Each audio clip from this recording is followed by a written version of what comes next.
આજનો આપનો મંત્ર છે પંચ રક્ષા. 5 પ્રકારની રક્ષા હોય છે. આત્મરક્ષા કોને કહેવાય? દુશ્મનોથી શરીરનું રક્ષણ કરવું એટલે આત્મરક્ષા. એટલું જ નહીં, પણ કામ, ક્રોધ, લોભ, મોહ, મદ અને મત્સરથી પોતાના આત્માની રક્ષા કરવી એ સાચી આત્મરક્ષા છે. બીજું ગૌરક્ષા. ગાયોની કતલખાને જતી અટકાવી એટલે ગૌરક્ષા. એ તો ખરું જ, પણ ગાયને એના મૃત્યુ સુધી સંભાળવી એ પણ ગૌરક્ષા છે. આપણે એને એઠો કચરો કે પ્લાસ્ટિક ખાતી બચાવવી એ સાચી ગૌરક્ષા છે. હા. ત્રીજું દેશ રક્ષા. દુશ્મનોથી આપણી સીમાનું રક્ષણ કરવું એ જ દેશ રક્ષા.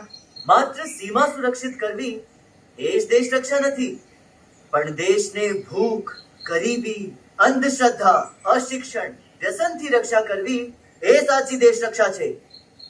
ચોથું સ્ત્રી રક્ષા. સ્ત્રીને ખરાબ લોકોના અત્યાચારથી બચાવવી. એ તો કરવાનું જ, પણ સ્ત્રીને સમાન હક આપવા, સ્ત્રીને શિક્ષણ આપવું, સ્ત્રીને સન્માન આપવું, સ્ત્રીને આત્મનિર્ભર કરવી એ સ્ત્રીની સાચી આત્મરક્ષા છે. અને પાંચમું ધર્મ રક્ષા. વિધર્મીઓથી આપણા ધર્મનું રક્ષણ કરવું એટલે ધર્મ રક્ષા.